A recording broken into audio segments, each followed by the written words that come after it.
If you're intrigued by the mysteries of the unknown, now you can investigate thousands on Discovery Plus. Stream exclusive originals plus a collection of favorites, all for just $4.99. Discovery Plus is the streaming home of paranormal, plus so much more. Start your free trial. Want to improve your self-confidence? We recommend Short North Dental for your whitening, tightening, and brightening needs. From cleanings to Botox, treat yourself to a great smile. Check out the newest gallery in the Arts District at shortnorthdental.com, because dentistry has never looked this good.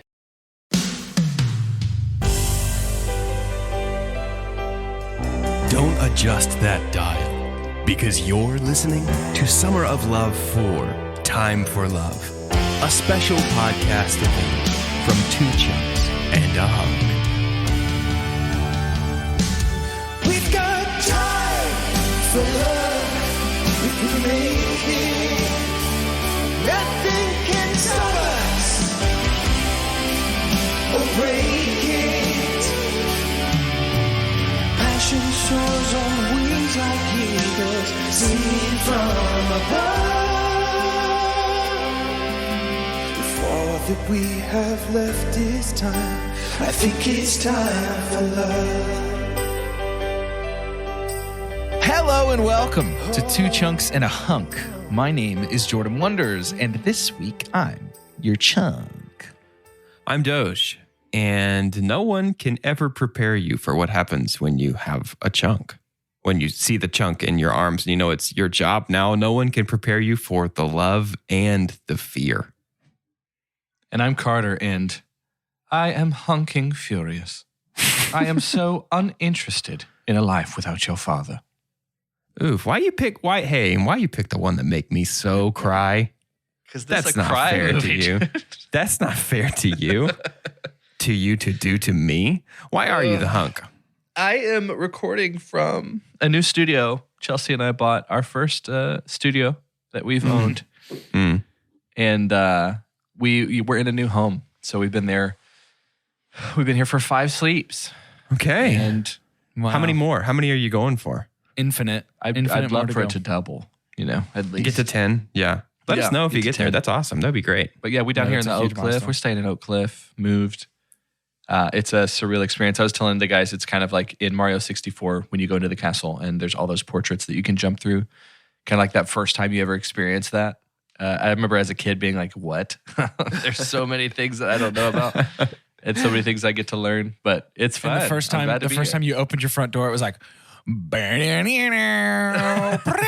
then Bowser was like, and you had to pause the game and go see if your mom would watch you play the beginning because it was too scary. Yeah. The neighborhood has a handful of stars. I've already collected about 8. Good. That's good. Oh, good. I'm going to come over and speed run your house. It's going to embarrass you. Get all 8 red coins. That's the biggest thing. Just to embarrass you. Carter, you just froze on my screen. Me too. Froze on my screen with the mug in your mouth, so it looked like you were taking the longest sip of coffee. Oh, really? Dang, this boy needs to wake up. He's tired of being in his new house. He needs some energy. I need some energy. It's tough. What's your favorite thing about your new place? The backyard. Mm-hmm. It's very nice. That's awesome. Nana loves it? Nana loves it. Good. We've always had to go out with her. Because there was like a way that she could get out from under a gate in the place where we used to live. Sure. And so she's got this separation anxiety a little bit because we can just let her out and close the door and she'll turn around and be like, wait, coming? Are you hang coming? on. No, you can. How do I poop alone? How do I poop alone? Go be out there. You're fine. That's great. That's awesome, man. Yeah. That's good. Oh, and I was going to say also another favorite thing is there's a lot of places to, if I ever need to just clench both my fists and think about a time in the past. Oh, yeah. There's plenty of places for me to go in the house. Great. Dude, it's dark. Honestly, when it comes to like you guys finally owning your own home, it's like about time, dude. It is actually like about time. It's like about time, dude. It's about time. But we're actually going to talk about a movie today. How many dumb hallways does it have? You want me to answer that? How many dumb hallways? I see you're filled with a lot of glee, son, about your new house. I see what you're doing now. It was just so subtle that I missed it. I know. Yeah, I didn't catch the dumb hallway thing either. Listen, Glee Son was pretty good though. Thanks, guys.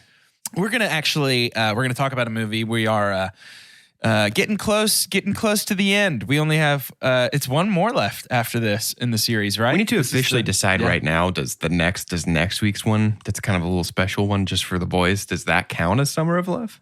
I mean, I love it. I love it. I'm willing to let it count. We can put our new theme song in front of that episode if you like. Yeah. Oh, I for absolutely. sure. We got it. I want that theme song to just stick forever. No, this is the penultimate true episode of Summer of Love. But yeah, we're gonna include that next one next week as a little juicy surprise. The special boy. This one, it's the second place as voted on by you, our listeners, and the name of this movie is About Time. And I want to talk about it. So Doge, synopsis me right up and down, side to side as well. Returning to the well from which we have drunk the synopsis waters before.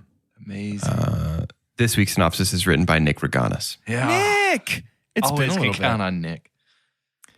In the harsh morning light following a depressing New Year's Eve party, Tim Lake, a lonely 21-year-old man, discovers the family's life-altering secret. Entrusted by his father with the knowledge that the men in their family can travel in time, ecstatic Tim relocates to London to study law and, above all, find a girlfriend. And before long, Tim locks eyes with gorgeous Mary, and just like that, he knows he has found the woman of his dreams. However, an unforeseen ripple in time caused by the time travel brings Tim back to square one, rendering him and Mary perfect strangers again. Now, to win back Mary's heart, Tim will have to travel back into the past to save his future, using his unique talent to create the perfect conditions for an unforgettable marriage proposal. However, is Tim's extraordinary ability to fix the past the key to happiness? Nick doesn't really ever let me down.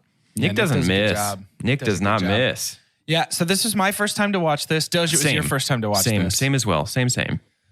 I'm going to super dump out of the gate so that we can understand the lens through which I watched much of this movie.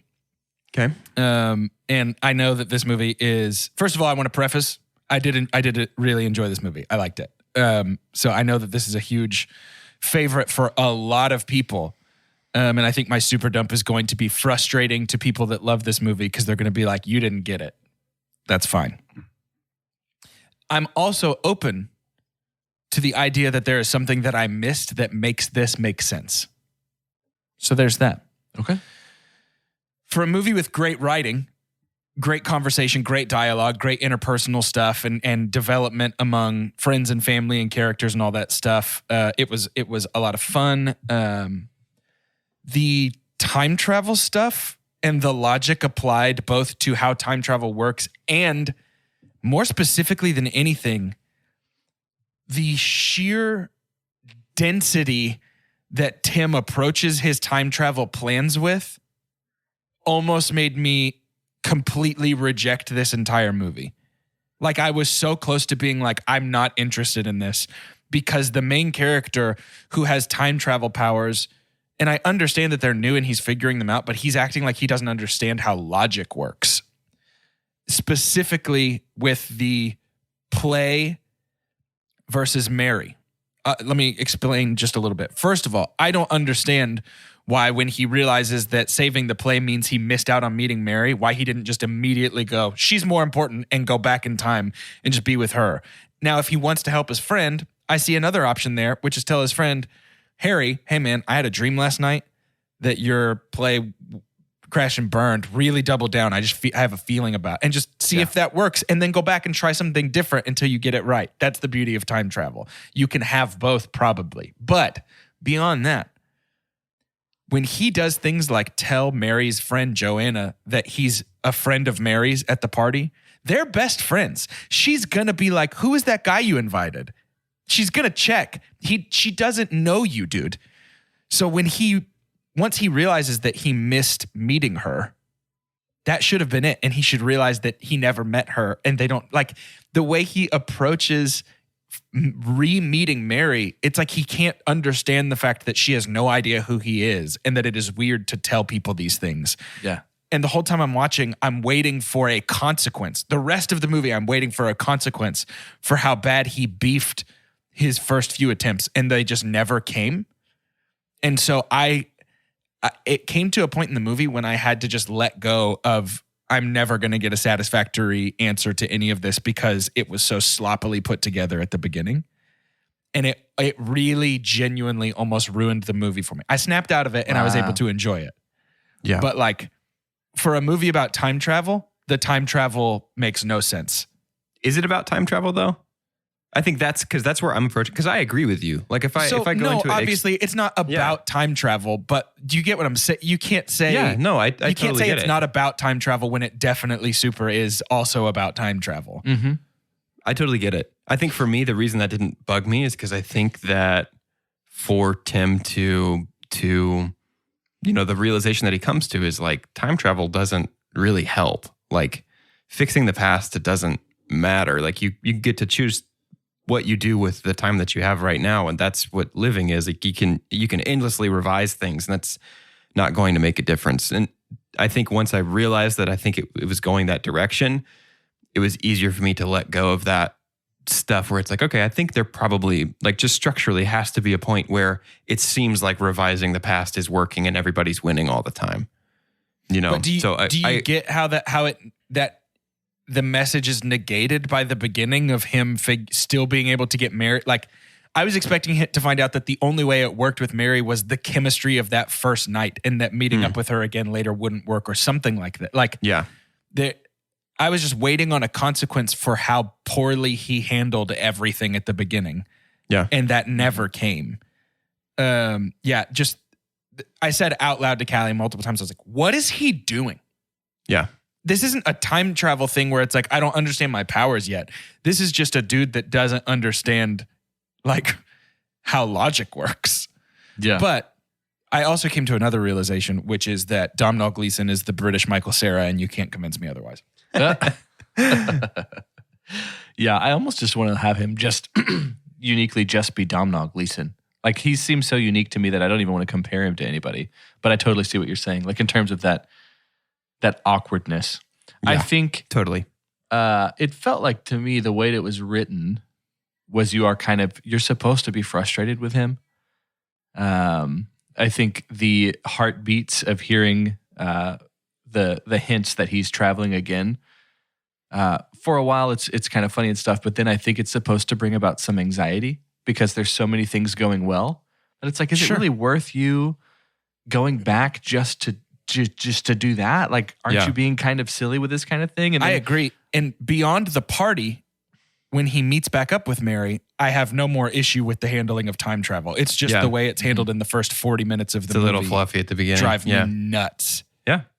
Yeah, I can see that. I think for me, it was just his adolescence of time travel. And so that's why the beginning is the most frustrating because he was the most cavalier with it. Yeah. At the beginning. But valid super dump, I would say. Valid. Thank you for the validation. How good of a dad is Bill Nighy? Be careful. Yeah. Bill Nighy's my super pump. He's such Bill a Nighy's good my dad. super pump. I'm done, Oh my guys. I'm out. goodness. I'm out of this episode. All right, I'm see you finished. later, dude. Bill Nighy's the best thing in this movie, bar none, and it's not even close. Yeah, completely. I'm unsure if it is the script, the directing of Bill, or the Bill, the the Bill of it all, the indefinable Bill that is at the center of Bill Nighy. But oh my gosh, like you want to talk about charm? If we're still doing our rom-com dad Rushmores, he's up there for sure. Yeah. This whole family is fun. Yes, I love the family. I think it's full of quirk. I think there's not a single person, maybe in the movie, hardly, that's just not quirky. And it's, the British get to own a certain ingredient of quirkiness, I think. Yeah, sure. Which is funny because there's a little bit of an identity crisis here. We've got an Irishman playing an Englishman and an Australian playing an Englishman and a Canadian playing an American. So it's like all over the place. But I think there is something about, especially with Bill Nighy, just how very British it is to kind of fit this, this kind of humor and everything. But their relationship, and I mean, since it's already been super pumped, I think we don't want to jump too far all over the place. But if we do, we can just go back. Yeah, we can just always go back. But just clench our fists. Sure. His final request. Yes. Oh my goodness. Is such a beautiful. That was the lump in the throat tear moment for me. Oh, that was like the ugly cry moment for me. I was already dripping. That is ugly cry for Jordan. Is choked up with tears in the eyes. That's ugly cry for me. But when the music in this movie is gorgeous. Oh my goodness, when the music played and they're running on the beach, and I realized that was his last request with his son, I was like, whew. Yeah. And when she asked him for a third baby, my brain did not go. That's the end of your time until he said it. And then it was like a gut punch, you know, when he's like, and I realized then that would be the true end of my father. And I was like, whoa, oh my gosh. Yeah. No. Yeah. It's powerful though, right? Like that moment, the distillation of like having a character have to literally choose between the past and the future. Yeah. That is so powerful, like allegorically, so incredibly powerful. Yeah, for sure. But I know we jumped to the end, so let's kind of go back to the beginning and talk a little bit about the movie itself. Okay. Wow. So yeah, that's going to come through good. Can you hear it at all? Is it even worse? Yeah, no, it was so loud. Oh, it worked? Good. Maybe I shouldn't be. It was pressed up against the mic. That was my heart, my actual heart. Beautiful. You should probably go to a doctor. Yeah. There's a lot to be said about, I love the setting of this movie. I think this house on the beach, and just at the very beginning with the narration of Domhnall Gleeson's character talking about introducing us briefly to each family member. Yeah. Just how much he absolutely, like how he says, Kit Kat is like the best thing in the universe, and just how wonderful she is, which she was borderline super pumped for me. I'm enamored. I'm enamored by just incredibly unique characters that I don't really feel like I get even close to versions of them and other things. And so there's a lot to be said about the writing and the actress, and a lot of things falling into place for Kit Kat to be so enjoyable and so free and broken simultaneously. Yeah. But like the fact that they would watch a movie every Friday night, regardless of the weather. And the character development of everyone getting an umbrella except Kat is just not. Yeah. She's just spreading her legs out and just like taking in the rain. Yeah. The uncle, I don't remember his full name. He's listed as Uncle D on IMDb, but I don't remember his I don't remember full what name. the D stands for. First of all, I thought his character was really great. Yeah. But him on the day when everybody shows up to see the dad, and he says, on your wedding day, he said he loved me. It was probably the best day of my life. So that makes this the worst day. That was another scene that really, like, the final 35, 40 minutes of this movie was just like a speed bag to the gut. Yeah. Completely. For sure. And I think it feels pretty rare for me to enjoy a movie so much from a director and then look at their filmography and just see that there's only 5. Like they've only done, this is the same director. So this is Love Actually, Pirate Radio, About Time, and then something I didn't know about that, Take That and Fake That, Happy Now. But Bill Nighy obviously has been used before by this director in my other favorite Bill Nighy movie, which is Love Actually. Well, I guess I can also count him as Davy Jones. Yeah. Davy Jones. But yeah, Richard Curtis is just kind of feels like this person that I wonder if people have been his entire career kind of pushing him and just being like, so are you going to, this went well. Do you want to do something else? Can we do some more, please?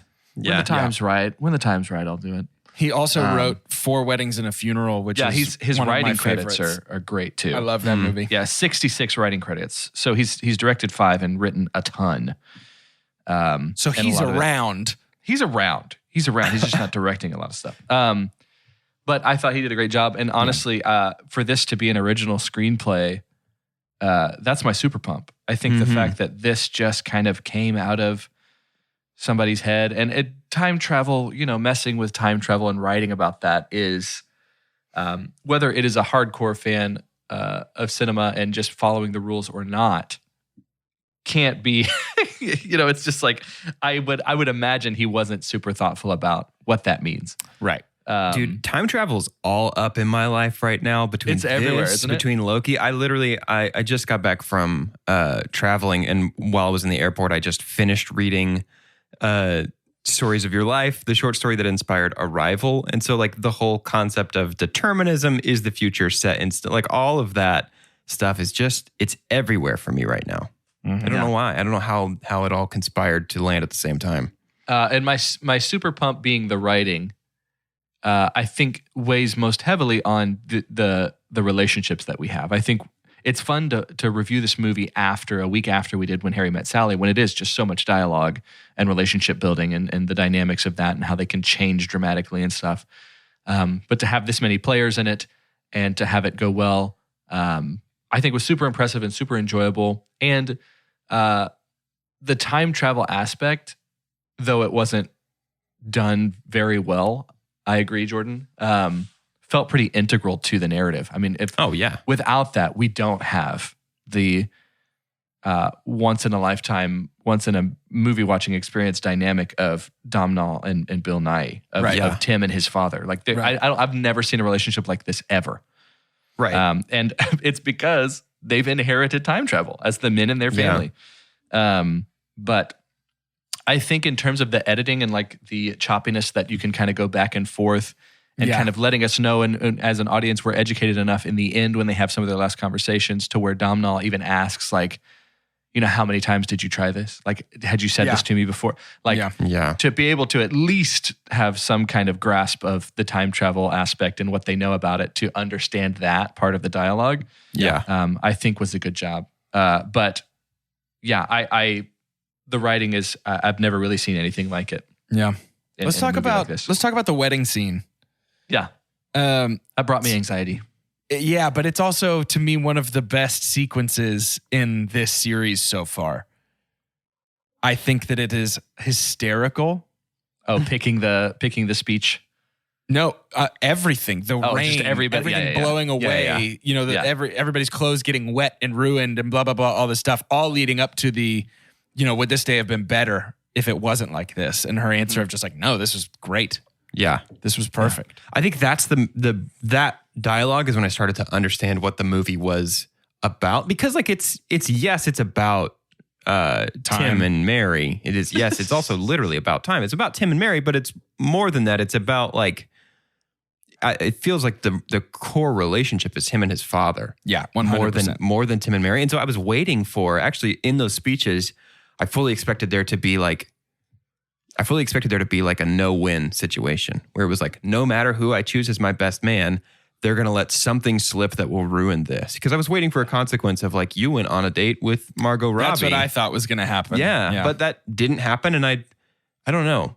It feels like maybe that's okay. Not okay that he went on a date with Margot Robbie while he's with Mary, but I don't know.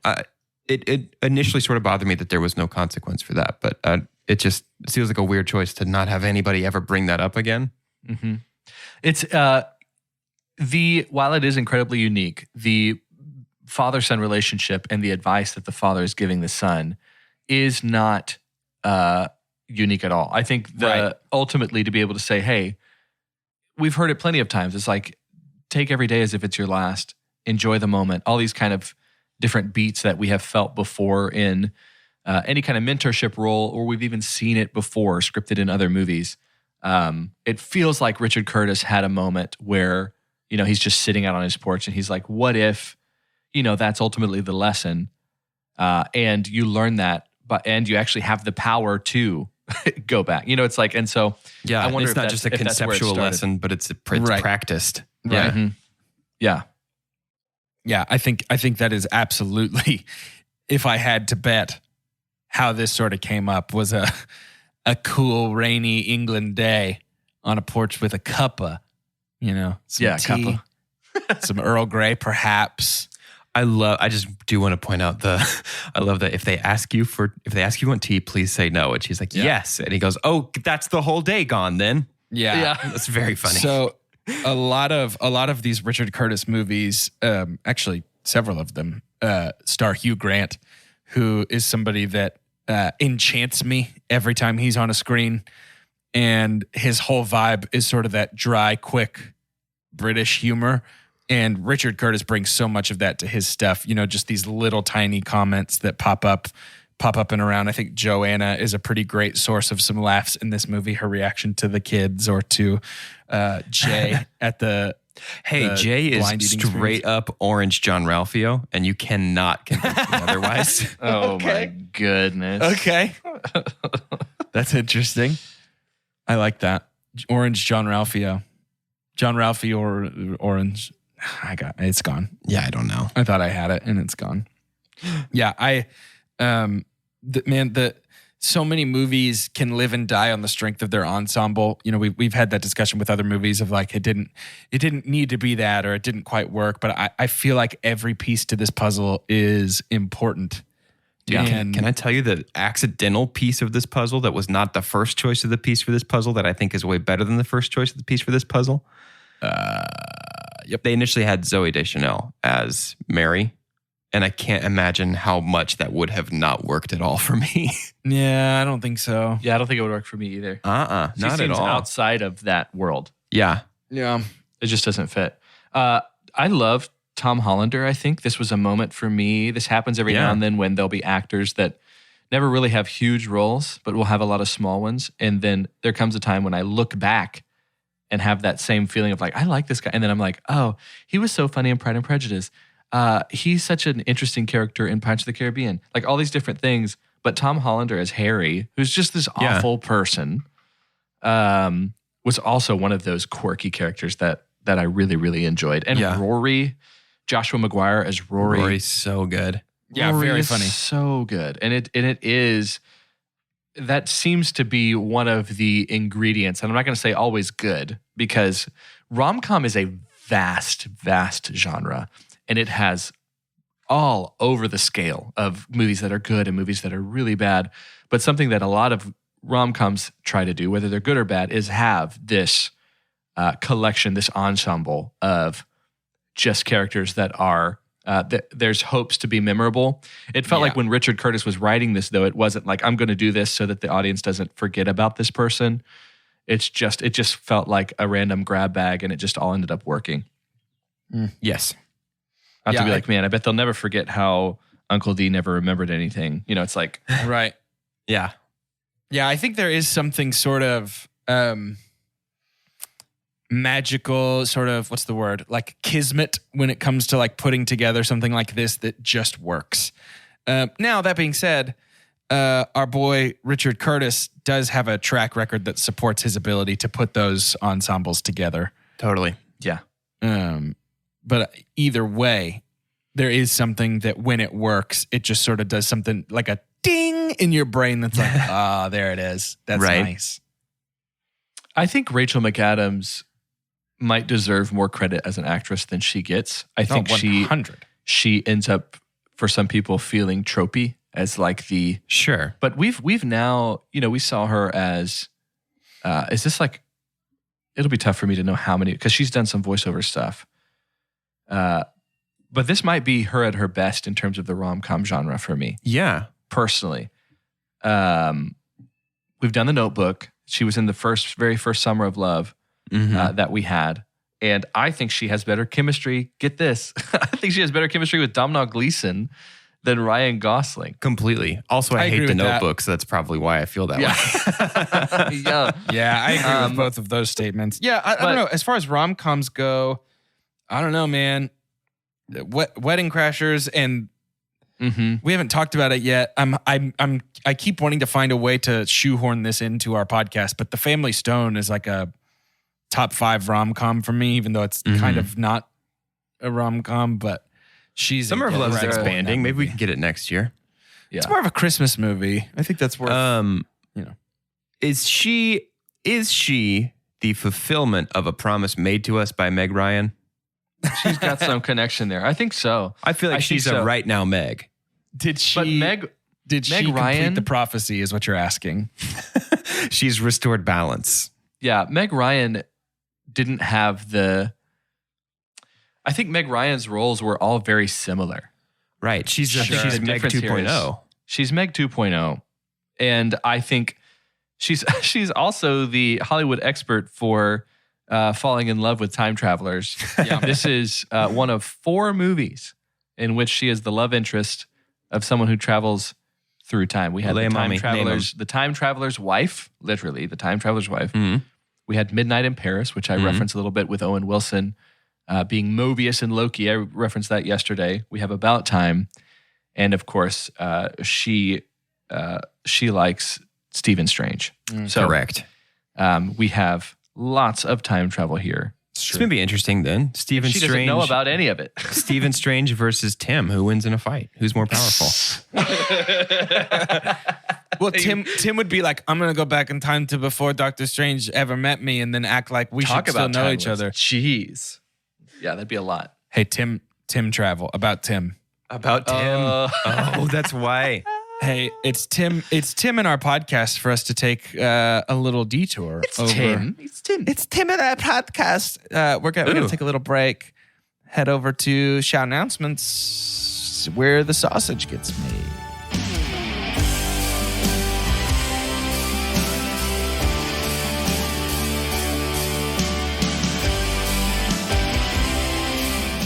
Vroom vroom, hit the nos. It's time for Shout Announcements.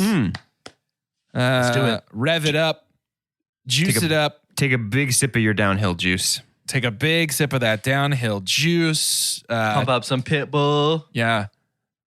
Just do the ding ding ding ding ding ding ding ding ding ding ding ding ding ding ding ding. You know what I mean? Tokyo Drift. Tokyo Drift on over here. Have we announced this? Have we made it? Have we made this known at all? I mean, people had to know it's coming. I actually don't know that we have. I don't think we've officially said it. We've been forcing people to read between the lines. Yeah, people had to know it's coming. This Shout Announcements is about one thing and one thing only. Next week's episode is Fast Night, baby. Guys, I am unironically, not a joke, so unbelievably excited. Yeah. I'm considering a quick sprint through the series this week. You have to put some nos in your shoes to get going fast enough to hit all of those. Yeah, I might just do 1, 4, 5, 6, 7, 8. That's a lot of movies still. That's still a lot. Yeah, that is still a lot. Yeah. Shout out to the chunkies out there. Shout out to those of you on Patreon, no matter what your level. If you remember, Two Chunks became a business. Two Chunks LLC, something that was a massive marker for us that we never really, I don't think we thought would get there. No. It didn't mean we didn't have the energy to want this to go on forever. We still do, but I don't think we ever thought we would be Two Chunks LLC. And this will be a very special movie watching experience for us. We're all going to watch this together.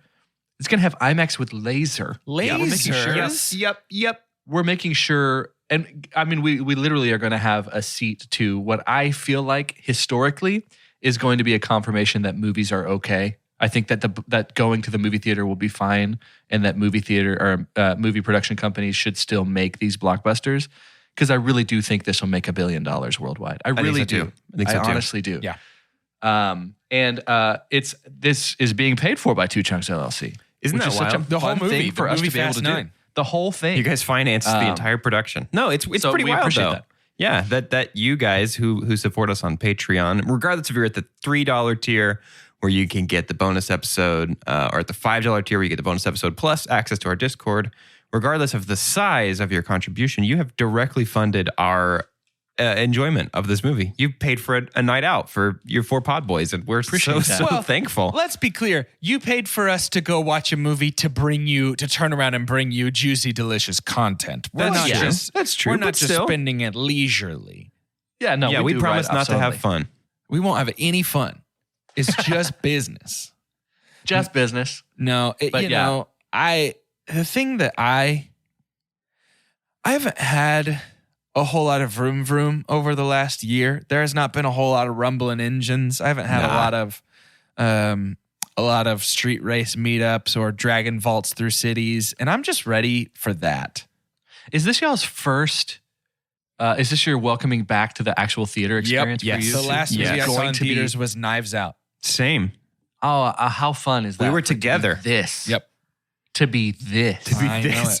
I saw Knives Out, a cozy little detective mystery in a random theater in Austin. San Antonio. San Antonio. They're the same thing. They're just one of those down bottom Texas cities. I've stressed this before, but I'll definitely do it now because we are going to be spending this is not a Patreon episode. This is going to be right here in the middle of Summer of Love. Next week, we are talking about Fast 9. And if you're new to Two Chunks, there definitely are, anything in the Marvel universe, anything in the Fast universe.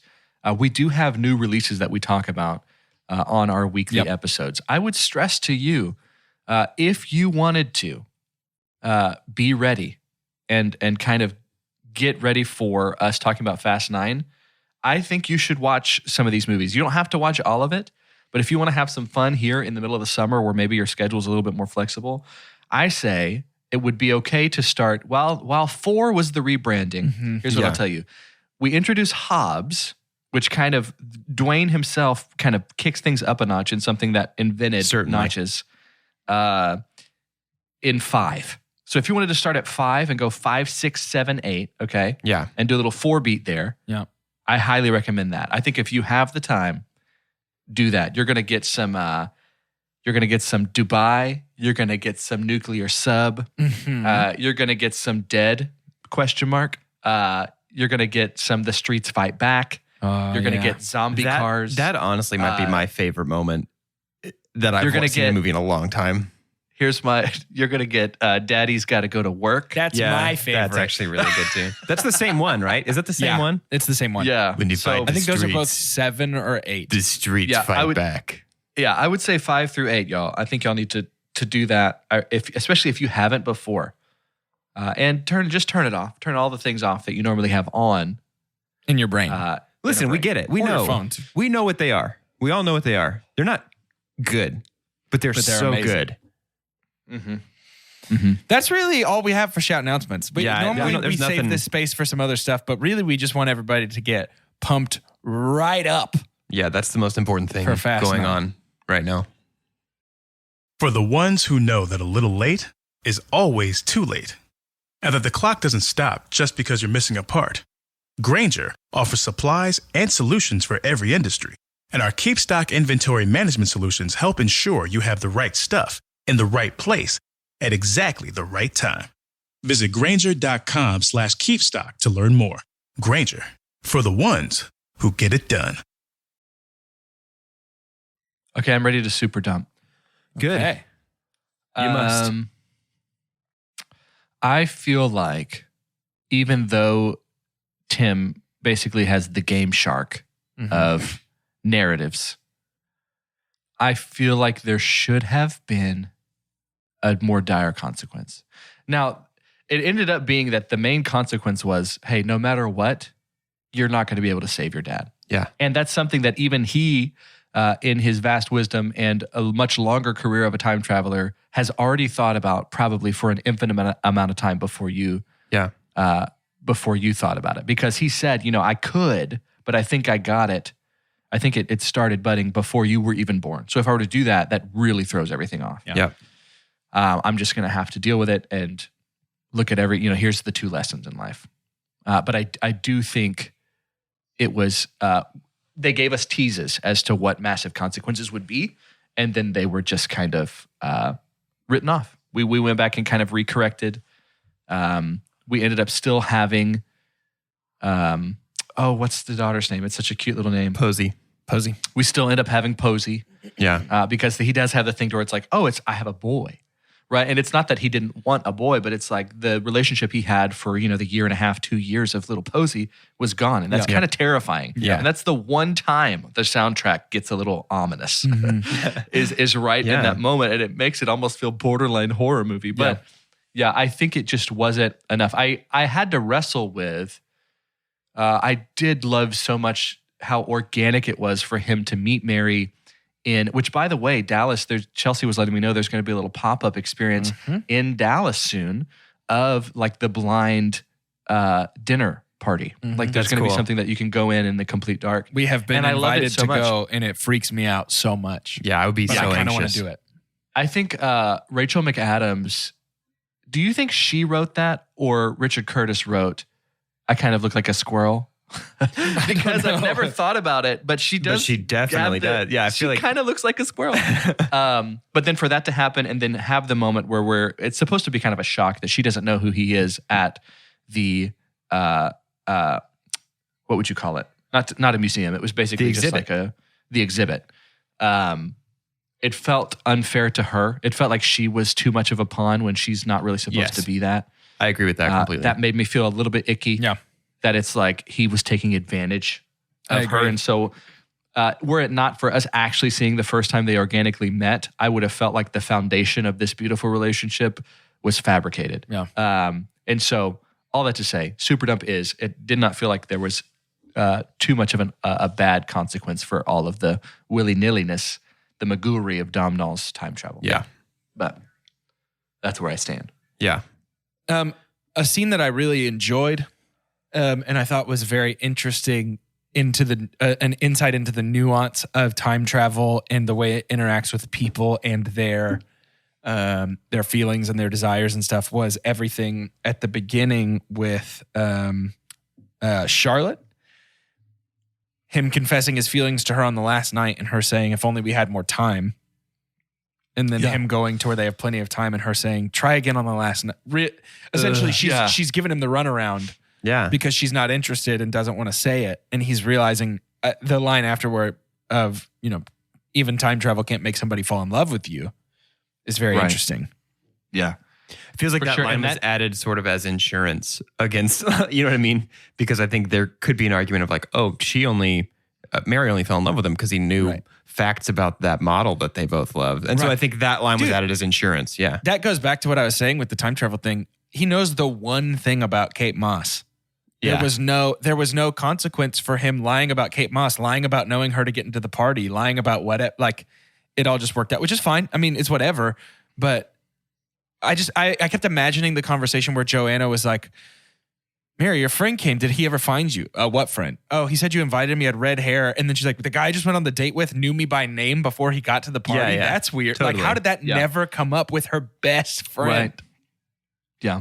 There's also there's things that the three of us would do for people that we love that if it was in a movie, like if people got to watch our lives, they would be like, you idiot. Right. Do you not understand the risks of what you're doing right now? And there was that moment when Tim grabs Kit Kat and takes him with her that I had to take a step back and be like, hey, he said at the beginning, there's hardly anyone on this earth that he loves more than his sister. Right.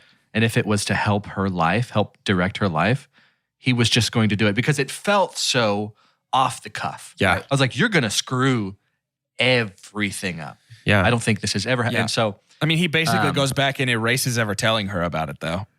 Right. yes. That's And to me, so that's the distillation of the moment where he's like, he realizes that there is no amount of like retconning I can do to my life that fixes everything.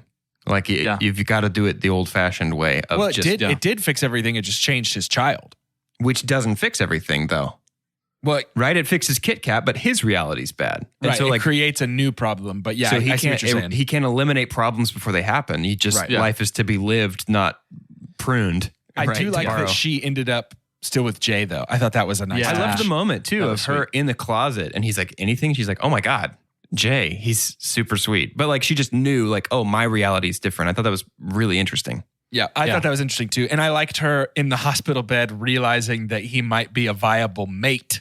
Yeah. When she's like, interesting. That whole thing. That was pretty good. Yeah. She brings a lot of spunk and fun to this cast in a great way. Yeah.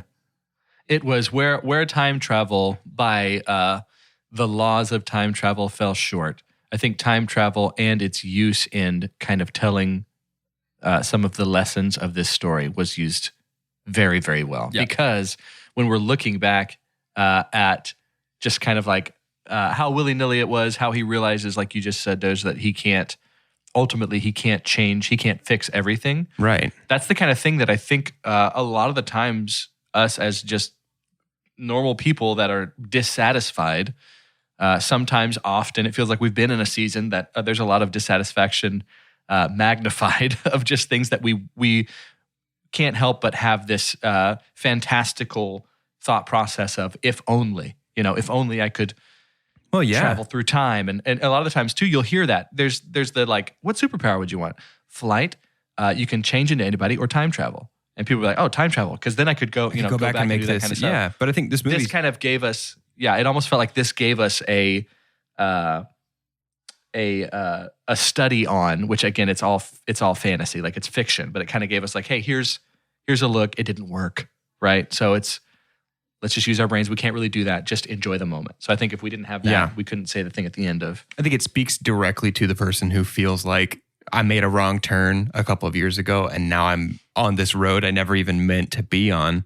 Right. And I think that the moralism of it, if you want to call it that, is good and valid. Of like, it's kind of the whole like, the best time to plant a tree is yesterday. The second best time is right now. Like, sure, maybe you could have done something different, but life is to be lived, not, I guess, retconned. And I think that's maybe that's part of it, right? Like every story has plot holes, even the most tightly plotted thing has plot holes just by definition of it didn't happen. Like any fiction is full of plot holes that didn't happen. But I think I have a memory of like, maybe we've talked about this before on the show recently, but like when you watch a movie or you read a book, you're entering into an agreement with the author, with the creator of the work, saying like, I'm going to believe what you tell me, and I'm going to take it at face value as long as you make it worth it in the end. And I think we fall apart and start to pick apart plot holes really, really thoroughly if it's not worth it in the end. And I think for all of us, like we're acknowledging like, there's some pretty major plot holes, but they don't break it to me because it was never about the things that the plot holes ruin. At least for me, like the lack of some consequences, they don't break it for me because it wasn't ever about like the things that those plot holes sort of invalidate, if that makes sense.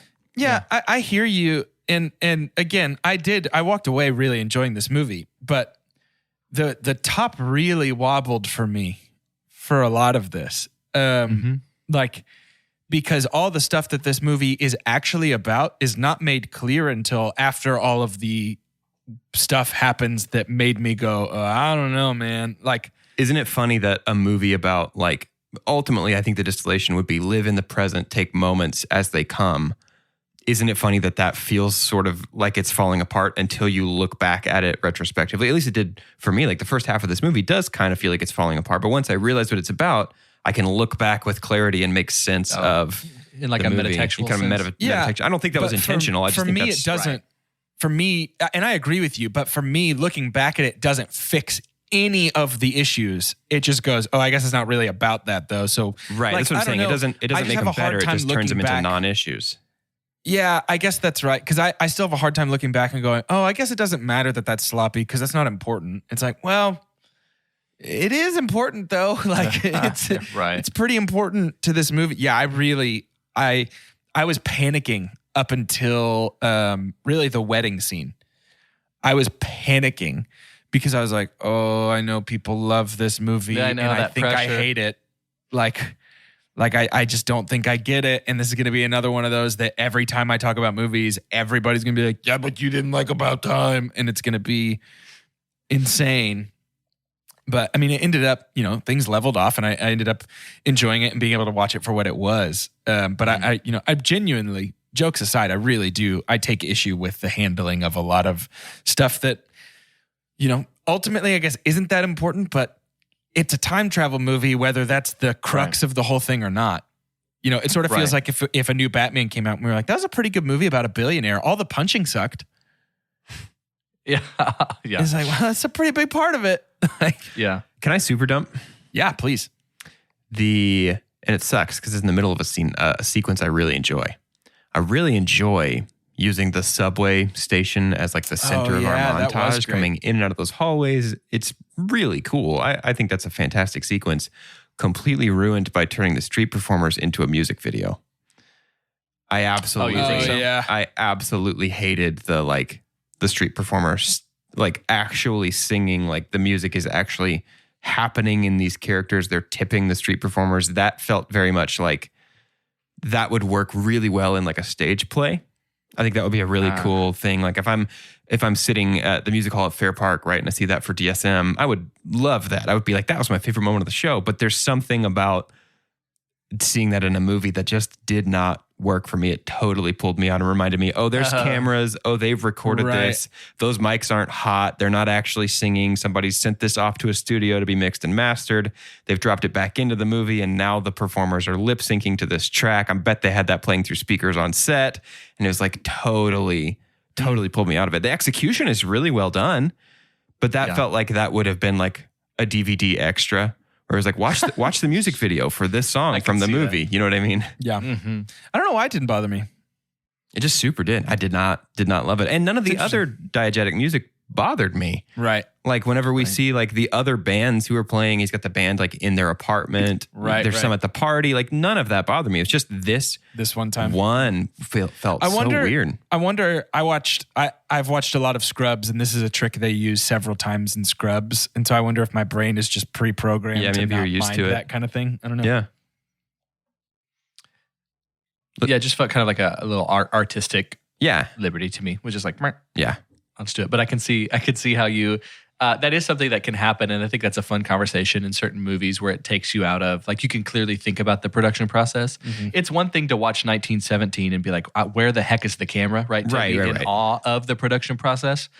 But one that's like, you can kind of, the joke, where you can like see the boom mic in the screen. It's like, oh, okay, well, I'm out of it. Well, we talk about so much of like being within the frame of the television and you're in the whole movie, but it could partially be too, because I have made more than my fair share of music videos, and so I know like the exact process that they used for that, and so I sort of know how that sausage was made, and it makes me be like, oh, well, why'd you make me that sausage? Right. Yes. I've had this before. Yucky. Make me something new. One thing that I loved, and I think is a distillation of my super pump. Have we said distillation a lot this episode? That word sounded so familiar out of your mouth just now. Somebody give us a distillation count. How many times have you had this conversation? How'd it go last time? Not good. The first one I was just like, me think am too of my up. So 1 second. Okay, guys. So my the scene where he just takes the day normally and then he goes back. Yeah. And he looks at every moment, I thought was just so good. Yeah. Because the differences he's making are subtle, and it makes it feel like, hey, let's apply the lesson that we've learned. It's not hard. It's like, just go. It is one thing to be like, wow, we dodged a bullet, but it's another thing to celebrate with your friend. Right. Yeah. A triumph. Roger. It's one thing to listen, you're gonna be running no matter what, but while you're running, fraction of a second, how gorgeous is this cathedral entryway for whatever they were, which by the way, I guess in court, we still have, I can't remember last time I scrolled through old C-SPAN, but I guess we still got the wigs in court for the British. So, hey. I'll let you know. I got jury duty next week. I might have to wear one of those. Yeah, just tell us. You might have to wear one. Who knows? You might have to wear one. But I really enjoyed that. And that was super powerful. Domhnall Gleeson is very subtly a pretty brilliant actor. Yeah. Because he's also got a lot of width. I think he's got like the fact that he can play a caricature of just a villain in like what he did with, again, his character was destroyed. I don't like what happened to him in Star Wars, but be like just this over the top thing, but then be subtly over here, but then also to be like an Ex Machina, much more grounded in Ex Machina. Yeah. This and Ex Machina were like 2 years apart. Like, so Domhnall, this was like the middle of him just kind of bursting onto the scene. Yeah, this was before Black Mirror too, right? Yeah, yeah. I hope he continues to get more and more chances and kind of stays in the realm that he's in right here. I think it's really working. Yep. I agree. Well, it is time to rate this movie. Before we do that, did we actually say on air that them saying we'll go with Hagrid to officiate our ceremony does break this movie in half into a million tiny pieces? No, we didn't. You just did though. You just did though, right now. It does completely, because there's other Harry Potter actors in this. I pathologically think about that. Like anytime that, like, he's got the Amelie poster in his bedroom. Is that how you say that? I've never said that. Amelie, I believe. Amelie. He's got the homily poster in his bedroom. And that could be a butterfly effect. Like, we could find we could find some degree of separation to Domhnall Gleeson from that movie, which would make him never exist in this movie. Or Domhnall Gleeson exists in this universe and everybody goes, Tim, you look a lot like that guy from the movies, Domhnall Gleeson. Right. I think we say this every time, but all I can think of is Community when Paget Brewster, is that her name? When she calls herself. Yeah, from an earlier season. And her nose, she says like, I just heard a ringing sound and my nose started bleeding. Like she can't talk to herself. Just briefly acknowledging that and moving on. So good. Now it's time to rate this movie. Let's rate it. Using science, the scientific cinema scale is perfect and as follows. The best thing we could ever say about a movie is own it, don't lend it. Buy that poster. The next best thing is buy it. That's followed by rent it and then stream it. After that is forget it. And last, but certainly least, the worst thing we could ever say about a movie. God hath forsaken us. I'm going to go first. This movie for Jordan is getting a high rent. I'm just ripping the Band-Aid off. I know it's going to hurt some feelings. I really did enjoy it. I thought it was very sweet. I think it's worth it for, if nothing else, Bill Nye alone.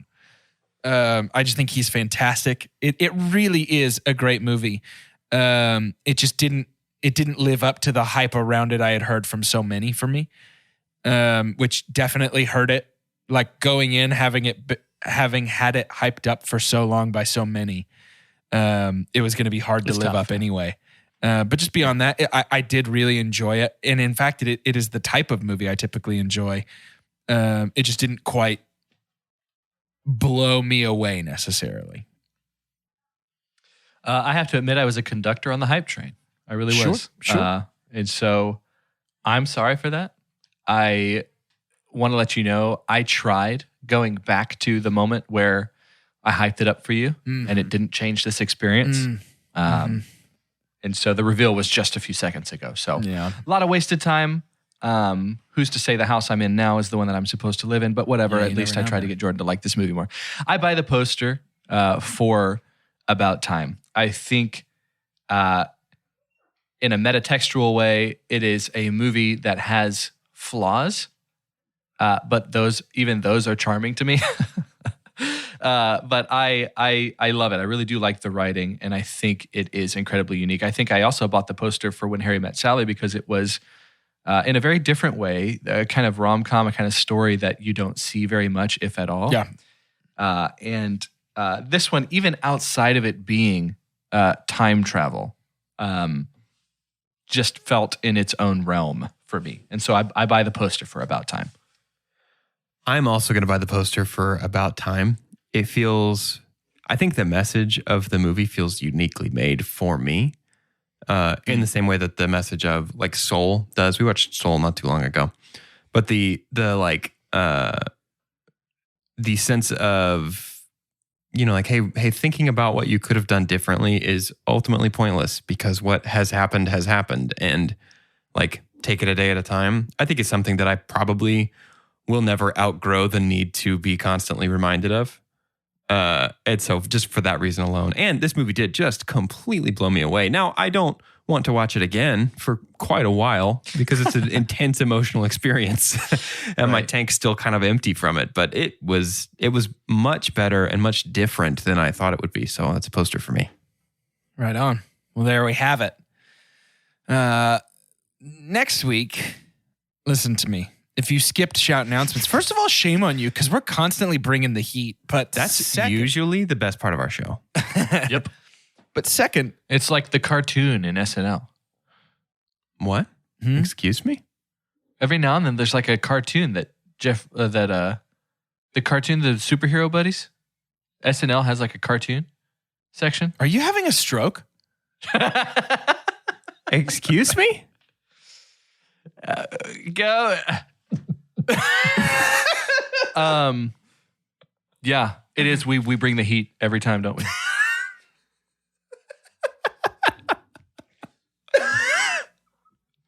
Yeah, man. So just like those superheroes. Wait, you talking about the cartoons? Yeah, the cartoons. Oh, cool. I didn't know y'all knew about that.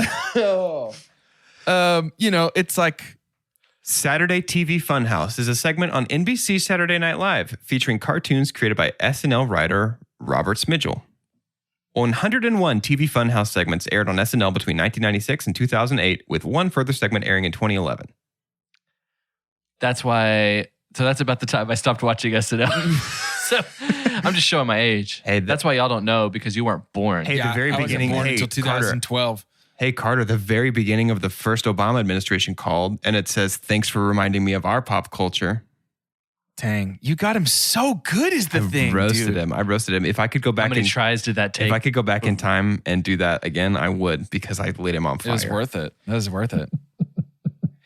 Look, you don't have to go back in time. Let's keep marching forward, because a week from today, you will hear us talking about Fast 9, Vroom, Vroom, Baby. And if you hated that Also, voice, that's the whole vibe of the Fast That's series. the title of Pitbull's new single, too. Yeah, Vroom, Vroom, Fast Baby. 9, Vroom, Vroom, Baby. Yeah. Just going to name a bunch of cities. And they got to go vroom, vroom, baby. Actually, Miami. That's exactly what it would sound like. Yeah. Yep.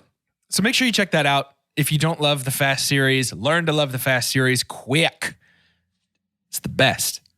It's the best in the whole world. To end today's episode, I'd like for each of us to say our name and how we think Dom Toretto would use the time travel powers to his advantage. For Two Chunks and a Hunk, I'm Jordan, and I believe Dom would go back in time to the very first moment that he ever considered the concept of someone becoming sandwich crazy. And he would use that moment to make a bigger deal out of that joke so he could capitalize on merch, licensing deals and opportunities, copyrights. I think he would really take sandwich crazy up a notch, like to the next level. I think that's what he would do. I'm Dosh, and fortunately, I do know the right answer to this. And it's that Dom Toretto would go back to the moment in time that he leaps through the air several 100,000 feet to air tackle Letty to safety. Mm-hmm. And he would see how many 360s he could do on the way to get her. Yeah. And just keep kind of trial and erroring until the one that he missed her. And he's like, oh, I can't do 5. I can only do 4. If I do 5, Letty falls. And then he would just try to get the 5th one in. He would experiment with an infinite number of dead Lettys until he got to his highest possible number of 360s on the way to save her. The Dead Lettys are my favorite neo-punk band. The Dead Lettys. Dead Lettys. I'm Carter, and I think at the end of Fast 9, no matter what the rooftop is, where we've brought out the picnic tables and the coolers, Sure. and John Cena's there. How old the baby is now. Charlize Theron. The baby's there in now, this? and The baby's in this. The baby's You wouldn't in even this, to so we're- believe it. There's gonna be. It's gonna kind of seem out of nowhere, but it's Dom, and in his. Sorry, let me set the tone for you. It's been a long day. He's gonna look around and he's gonna tell everybody, "Hey, y'all didn't know this, but I've had the gift of time travel, and let me tell you why I didn't use it. He's like, I never used it because I knew it would get us here, and I knew that I had family, and I had family. Yeah. I love you, family, family." And he'll just say, "I had this power, but I chose not to.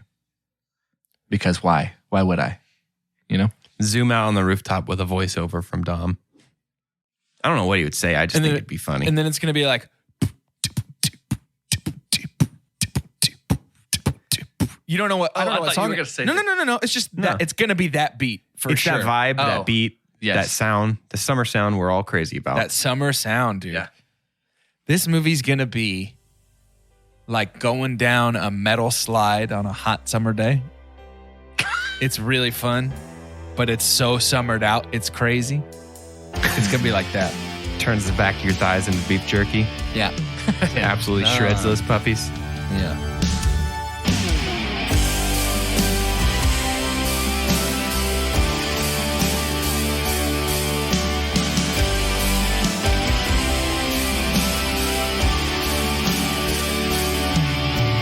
Passion soars on wings like eagles, singing from above.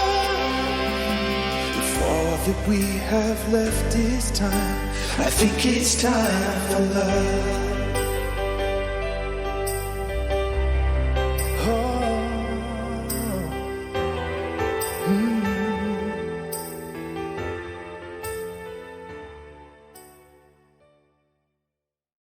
Discovery Plus has the largest library of true crime content ever. Binge your favorites plus new exclusive original series. The streaming home of true crime plus so much more for just $4.99. Discovery Plus. Start your free trial today.